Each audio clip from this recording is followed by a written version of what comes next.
एक किसान था। वह एक छोटे से खेत में खेती किया करता था। उस खेत के बीचों बीच पत्थर का एक हिस्सा जमीन से ऊपर निकला हुआ था, जिससे ठोकर खाकर वह कई बार गिर चुका था और ना जाने कितनी ही बार उससे टकराकर खेती के औजार भी टूट चुके थे। रोजाना की तरह आज भी वह सुबह सुबह खेती करने पहुंचा, पर जो सालों से होता आ रहा था एक वही हुआ। एक बार फिर किसान का हल पत्थर से टकराकर टूट गया। किसान बिल्कुल क्रोधित हो उठा और उसने मन ही मन में सोचा कि आज जो भी हो जाए वह इस चट्टान को जमीन से निकालकर इस खेत के बाहर फेंक देगा। वह तुरंत भागा और गांव से 4-5 लोगों को बुला लाया और सभी को लेकर वह उस पत्थर के पास पहुंचा।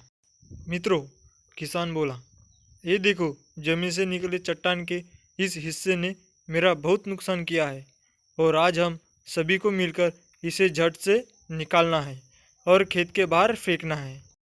और ऐसा कहते ही वह फावड़े से पत्थर के किनार वार करने लगा। पर ये क्या, अभी उसने एक दो बार ही मारा था, पर पूरा का पूरा पत्थर जमीन से बाहर निकल आया।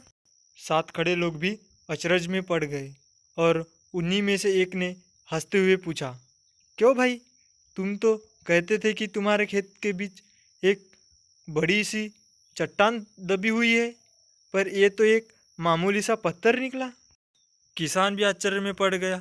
सालों से जिसे वह एक भारी भक्कम चट्टान समझ रहा था, दरअसल वह बस एक छोटा सा पत्थर था। उसे पछतावा हुआ कि काश उसने पहले ही इसे निकालने का प्रयास किया होता, तो ना उसे इतना नुकसान उठाना पड़ता और ना ही दोस्तों के सामने उसका मजाक बनता। फ्रेंड्स, इस किसान की तरह ही हम भी कई बार ज़िंदगी में आने वाली छोटी छोटी बाधाओं को बहुत बड़ा समझ लेते हैं और उनसे निपटने की बजाय तकलीफ़ उठाते रहते हैं। ज़रूरत इस बात की है कि हम बिना समय गंवाए उन मुसीबतों से लड़ें, और जब हम ऐसा करेंगे तो कुछ ही समय में चट्टान से दिखने वाली समस्या एक छोटे से पत्थर के समान दिखने लगेगी, जिसे हम आसानी से ठोकर मारकर आगे बढ़ सकते हैं।